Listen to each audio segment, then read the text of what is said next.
Assalamualaikum warahmatullahi wabarakatuh. Perkenalkan, nama saya Rizka Karela Putri dengan NIM 21051112125, berasal dari program studi pendidikan fisika FKIP Universitas Riau. Video ini dibuat untuk memenuhi ujian akhir semester pada mata kuliah pendidikan kewarganegaraan.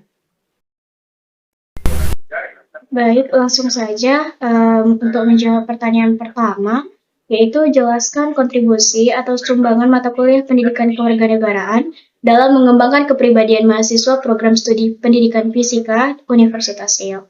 Nah, menurut saya, kontribusi mata kuliah pendidikan fisika sangat membantu untuk membentuk kepribadian mahasiswa atau mahasiswi program studi pendidikan fisika Universitas Riau, karena di zaman era globalisasi ini, pendidikan Pancasila mendidik kita untuk bersikap nasionalisme dan memupuk perilaku yang sesuai dengan nilai-nilai dan norma Pancasila, sehingga kita bisa menguasai pemahaman tentang beragam masalah dasar kehidupan bermasyarakat.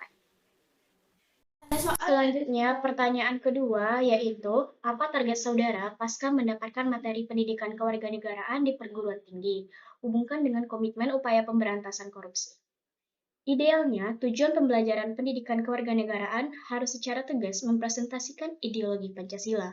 Pada dasarnya, pendidikan kewarganegaraan bertujuan untuk membentuk warga negara Indonesia yang cerdas dan baik, sehingga mampu mengamalkan hak dan kewajibannya sebagai landasan dalam melakukan partisipasi publik.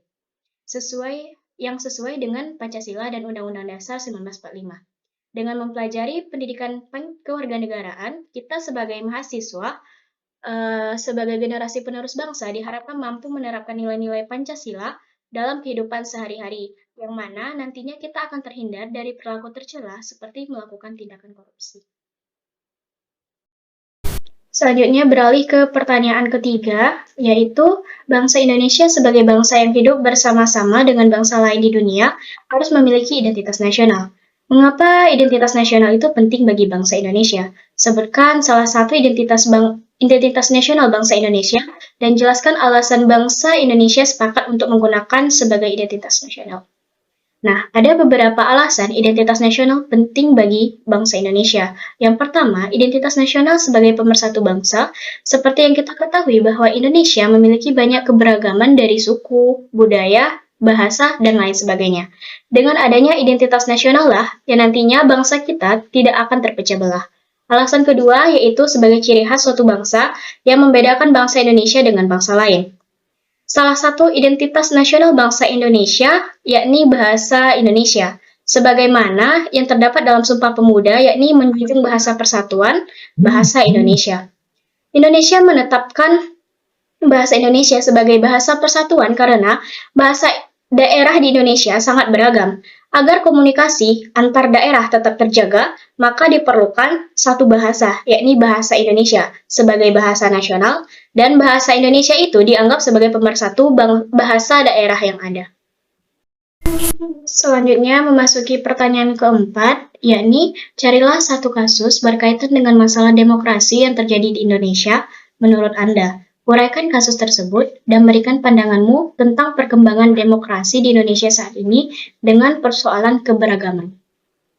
Salah satu kasus yang pernah terjadi di Indonesia ialah caleg DPRD DKI Jakarta dari Partai Perindo, David Raharja, divonis 6 bulan hukuman penjara dengan denda 5 juta rupiah subsidiar, 1 bulan penjara dengan masa percobaan selama 10 bulan dalam sidang putusan di Pengadilan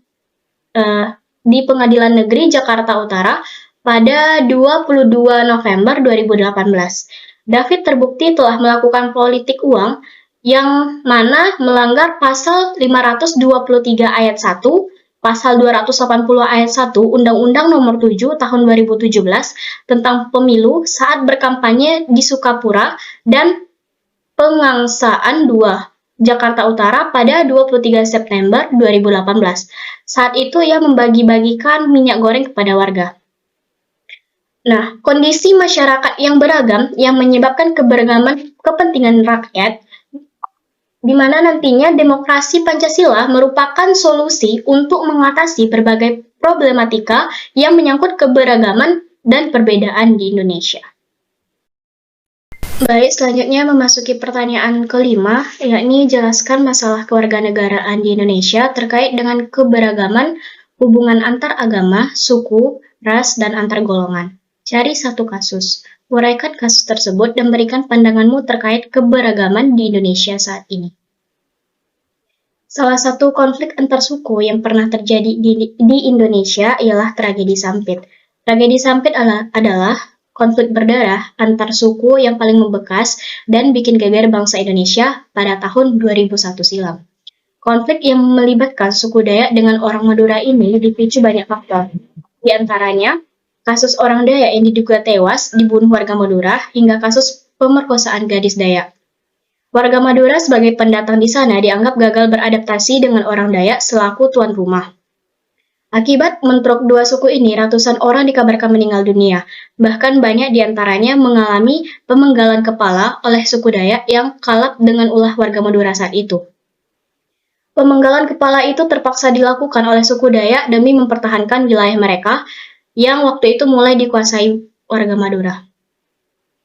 Nah, dengan banyaknya keberagaman suku, ras, agama, dan budaya di Indonesia saat ini, kita harus berpikir bagaimana keberagaman ini membawa perdamaian di Indonesia. Oleh karena itu, jika ada sebuah permasalahan antar suku, ras maupun agama, itu harus diselesaikan dengan cara musyawarah. Jika tidak dapat titik temu, maka perlu dilibatkan orang ketiga agar tetap terciptanya perdamaian. Karena demokrasi Pancasila mempunyai cerminan nilai-nilai Pancasila yang mana membawa kebaikan bagi suatu bangsa yang mempunyai keberagaman. Selanjutnya memasuki pertanyaan ke-6, yaitu NKRI adalah negara yang terdiri dari ribuan pulau. Dengan demikian sering dikatakan Kepulauan Nusantara. Pertanyaannya, upaya-upaya apa yang harus dilaksanakan dalam rangka sosialisasi pengembangan wawasan Nusantara tersebut? Nah, pada tingkatan pendidikan formal, diberikan adanya pelajaran pendidikan kewarganegaraan yang memperkenalkan terhadap semangat nasionalisme. Yang kedua itu bisa melalui media massa dengan memaksimalkan konten yang berisi tema wawasan kebangsaan yang dapat dikemas dalam bentuk kartun agar anak kecil tertarik untuk menonton dan sedikit banyak tahu mengenai Nusantara. Selanjutnya memasuki pertanyaan ke-7. Undang-Undang Dasar Negara Republik Indonesia tahun 1945 merupakan konstitusi negara Republik Indonesia. Mengapa diperlukan konstitusi bagi sebuah negara?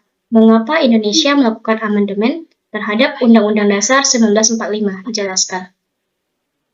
Alasan diperlukannya konstitusi bagi suatu negara antara lain, yang pertama, diperlukan sebagai pemberi pegangan sekaligus pedoman dalam menjalankan kekuasaan negara. Yang kedua, mengatur secara mengikat cara suatu pemerintahan yang diselenggarakan dalam negara.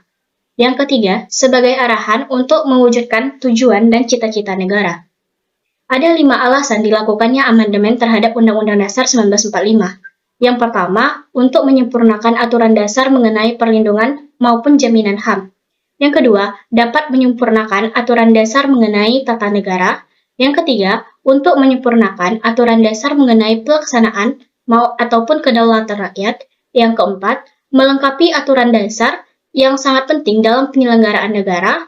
Dan yang kelima, yaitu menyempurnakan aturan dasar mengenai kehidupan berbangsa dan bernegara.